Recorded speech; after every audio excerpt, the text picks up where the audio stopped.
여러분 안녕하십니까. 한인들의 취업과 경력 개발에 도움을 주고 있는 KAPN의 박병규 총무입니다. 오늘은 성공적인 인터뷰 6번째 시간으로 첫인상 혹은 non-verbal communication 부분에 대해서 함께 나누고자 합니다. 일반적으로 인터뷰어들이 말을 하기를 인터뷰를 만난 첫 2분 안에 오늘 인터뷰가 성공적으로 끝날지 혹은 이 사람을 뽑고 싶을지를 결정한다고 합니다. 그래서 1차 인터뷰 약 30분, 2차 인터뷰에서 여러 명의 매니저 만나게 되는데 그 첫 2, 3분이 상당히 중요하다, 이렇게 말씀드릴 수가 있겠습니다. 그래서 오늘은 심화학습으로 이 첫인상을 잘 전달하는 것에는 어떤 점을 주의해야 되는지 살펴보겠습니다. 한 가지 제가 밝혀두고 싶은 것은, 제가 인터뷰 전문가는 아니고 제 경험에 비추어서 몇 가지를 더 말씀드리고, 혹시 그것이 일반적인 사례는 아니더라도 이런 경우도 있다고 하는 것을 같이 나누고자 제가 심화학습이라고 이름을 붙였습니다. 자, 이 첫인상은 프로페셔널하고 컨피던트하고 그러나 아주 겸손하게 자신의 경험과 기술을 전달하는 것이 중요합니다. 자, 이런 인상을 주기 위해서는 여러 가지 조심해야 할 부분이 있습니다. 제가 한 가지 말씀드리자면, 첫인상이 아무리 좋아도 첫인상에서 9가지가 성공적으로 맞췄어도 한 가지가 잘못되면은 그것은 그 인터뷰를 망치게 되므로 결과적으로 좋은 인상을 주지 못했다, 이렇게 되는 것 같습니다. 그래서 첫인상을 주는 중요한 첫 번째 관문은 나쁜 인상을 주지 않기 위해서 노력하는 것, 그것이 될 것 같습니다. 그래서 9가지를 잘하고도 한 가지를 실수하는 사람보다 평범하지만 실수하지 않은 사람이 더 좋은 인상을 남기게 되는 것입니다. 그러면은 나쁜 인상을 주지 않기 위해서는 어떤 것을 조심해야 될지 함께 살펴보겠습니다. 지금 아주 기본적인 것들을 말씀드리고자 합니다. 그래서 담배를 피우신 분은 인터뷰 전에는 담배를 피워서 냄새가 나게 하면 안 되겠죠. 그리고 향수 같은 것을 아주 진하게 뿌리면은 또 안 되겠습니다. 어떤 부분은 그 향수가 좋을 수도 있지만, 또 어떤 경우에는 그 향수 냄새라든가 그런 것을 아주 싫어하는 인터뷰어를 만나게 되면은 첫인상이 안 좋을 수가 있겠습니다. 그리고 또 옷을 적절하게 입을 필요가 있다. 이제 프로페셔널하게 입을 필요가 있다. 그래서 옷이 인터뷰할 때 입는 옷을 미리 정해주는 경우가 있습니다. 그래서 비즈니스 캐주얼이다 그러면은 단정하게 옷을 입고 가면 되겠습니다. 가끔 사람들이 질문을 하십니다. 정장을 입고 가면은 안 되느냐, 그리고 정장을 입고 안 가도 되느냐, 이렇게 물어보십니다. 그래서 일반적으로 비즈니스 캐주얼이라 하는데 정장을 입어야 되느냐 말아야 되느냐 고민하시는 분도 있겠습니다. 그래서 그 회사를 잘 알고 있고 그 문화를 안다면은 비즈니스 캐주얼만 입어도 충분하다면은 그럴 수 있겠지만, 잘 모르는 경우에는 정장을 입는 것이 무난하다, 이렇게 말씀드릴 수가 있겠습니다. 제 경우에, 그리고 다른 사람의 경우에도 정장을 입어서 손해보는 경우는 없습니다. 정장을 입어야 할 경우 정장을 안 입으면은 큰 신뢰가 되는 수가 있고, 또 정장을 안 입어도 되는 경우 정장을 입어서는 그래도 좀 더 프로페셔널하는 인상을 주는 것 같습니다. 그래서 인터뷰가 앞으로 많이 잡혀있는 분들은 오히려 정장을 준비를 해서 아주 프로페셔널하게 인터뷰에 임하는 것이 좋겠습니다. 그리고 자신의 어떤 나쁜 습관이 있는지 한번 살펴보는 것이 중요하겠습니다. 그래서 자기가 예를 들어 다리를 좀 떤다거나 그러면은 손가락을 움직인다거나 그리고 자신도 모르게 연필을 돌린다거나 아니면은 자신은 잘 경청한다고 하는데 상대방이 보는 경우에는 인상을 아주 찌푸리고 있다거나 그런 것을 남들하고 연습을 해서 그런 부분이 있으면은 고치는 것이 중요하겠습니다. 그리고 그 자세, 앉는 자세도 중요합니다. 그래서 좀 다리를 좀 앉는 자세가 좀 삐딱하게 앉는다거나 뒤로 약간 누워서 앉는다거나 이렇게 좀 거만하게 보이는 자세, 그런 자세는 피해야 될 것 같습니다. 그리고 또 중요한 문제, 아이 컨택을 잘해야 된다. 눈을 잘 마주쳐야 된다. 이것은 한국 사람들에게 상당히 챌린지한 부분인 것 같습니다.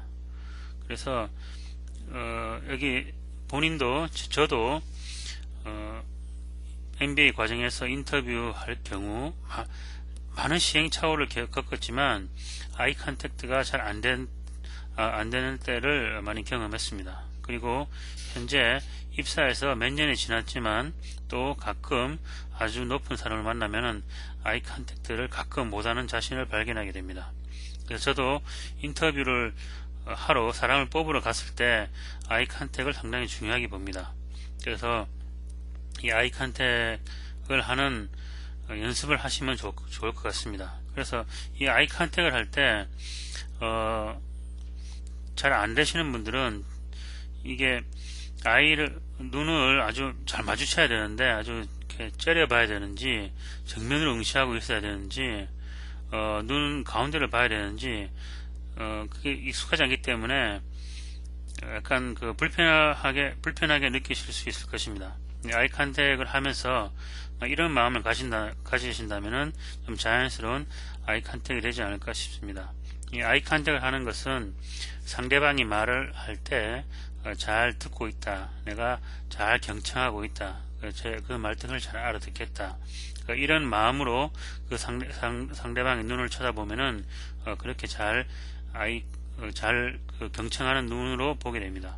그리고 또 상대방이 말을 할 때, 질문을 할 때 어떠한 질문을 하더라도 내가 대답할 준비가 되어 있다, 그런 어떤 자신감 있는 눈, 그런 것을 보여주는 것이 중요합니다.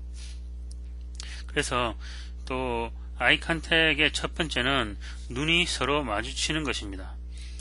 이게 아주 기본적이지만 가끔 장애물로 눈이 안 보이는 경우가 있습니다. 예를 들어 어떤 젊으신 분들은 머리를 아주 많이 길게 길러서 한쪽 눈이 가리는 경우가 있습니다. 그래서 그분은 아이 컨택을 하고 있지만 머리가 길어서 눈이 안 보이는 경우가 있습니다. 그래서 제가 인터뷰를 하러 갔을 때 눈이 안 보여서 별로 이렇게 인상이 좋지 않게 남았던 경우도 있었습니다. 그리고 또 안경을 끼시는 분들은 안경을 좀 조심해야 된다. 또 한때는 이 아주 두꺼운 뿔테가 유행을 해서 젊으신 분들이 아주 뿔테를 두껍게 끼고 있습니다.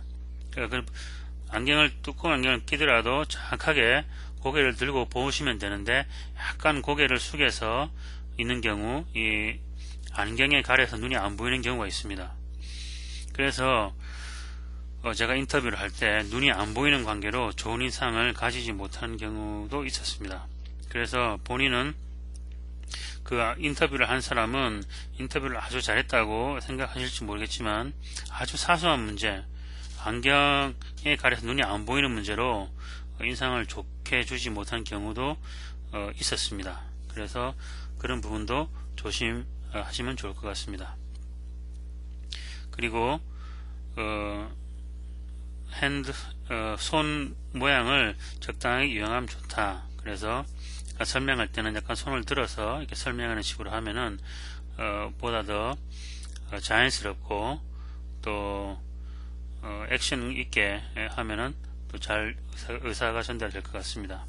그리고 보통은 말하시는데 준비가 안 돼 있거나 연습이 안 돼 있으면은 이나 like 또 you know what 이런 식으로 그런 말을 쓰시게 되는데, 그런 말은 연습을 하셔서 잘 안 쓰도록 노력하면은 좋겠습니다. 그리고 그 다음에는 퍼블릭 챗을 피해라, 이런 말이 있습니다. 그래서 약간 기다리는 시간에 그 인터뷰를 복도에서 마주쳤다.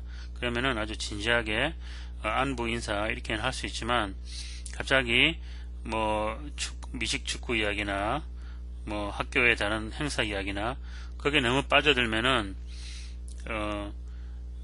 인터뷰가 느끼는 경우는 이 사람이 좀 진지하지 못하다, 지금 인터뷰하러 왔는데 너무 그 인터뷰에 얘기를 많이 한다, 이렇게 생각하실 수가 있습니다. 그래서 가끔 1차 인터뷰나 2차 인터뷰 때 조금 아는 사람을 만나는 경우라든가 아니면 좀 다른 공통된 주제가 있을 경우 좀 인터뷰 핵심에서 벗어난 이야기를 또 농담도 하고 재밌게 하게 됩니다. 그럴 경우 인터뷰어가 그런 말을 해서 리드를 하는 경우에는 어느 정도 이야기가 잘 되고 있다 해서 그걸 받아주는 것은 좋습니다. 그러나 인터뷰어가 리드를 하지 않았는데, 그 인터뷰어가 질문을 하지 않았는데 본인이 나서서 그 인터뷰 이외에 다른 그 주제를 먼저 내세우는 것은 좀 좋지 않은 것 같습니다. 그 인터뷰어가 현재 어떤 마음가짐인지 모르는데 본인이 미리 넘겨짚어서 이렇게 축구 이야기라든가 다른 정치 이야기라든가 사회 전반적인 문제를 너무 주제를 꺼내는 것은 별로 좋지 않은 인상을 주게 됩니다. 그래서 제가 전화 인터뷰로 몇 사람을 만나서 이야기를 했습니다. 그래서 처음에 인터뷰를 할 때는 잘 모르고 또 전화로 하기 때문에 가끔 이제 아이스 브레이킹 하는 질문을 던지게 됩니다. 오늘 학교 수업은 어땠느냐? 힘들겠다.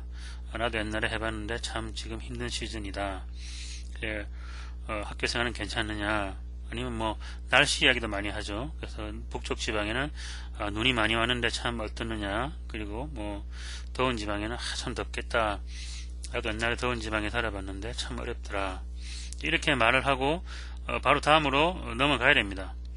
그런데 제가 이런 말을 했을 때 상대방이 거기에 말을 받아서 그래 너가 옛날에 이 추운 지방에 있을 때는 어땠느냐, 그거 듣고 싶다, 궁금하다, 이런 식으로 핵심에 벗어나는 것을 저한테 질문을 거꾸로 던지는 경우가 있습니다.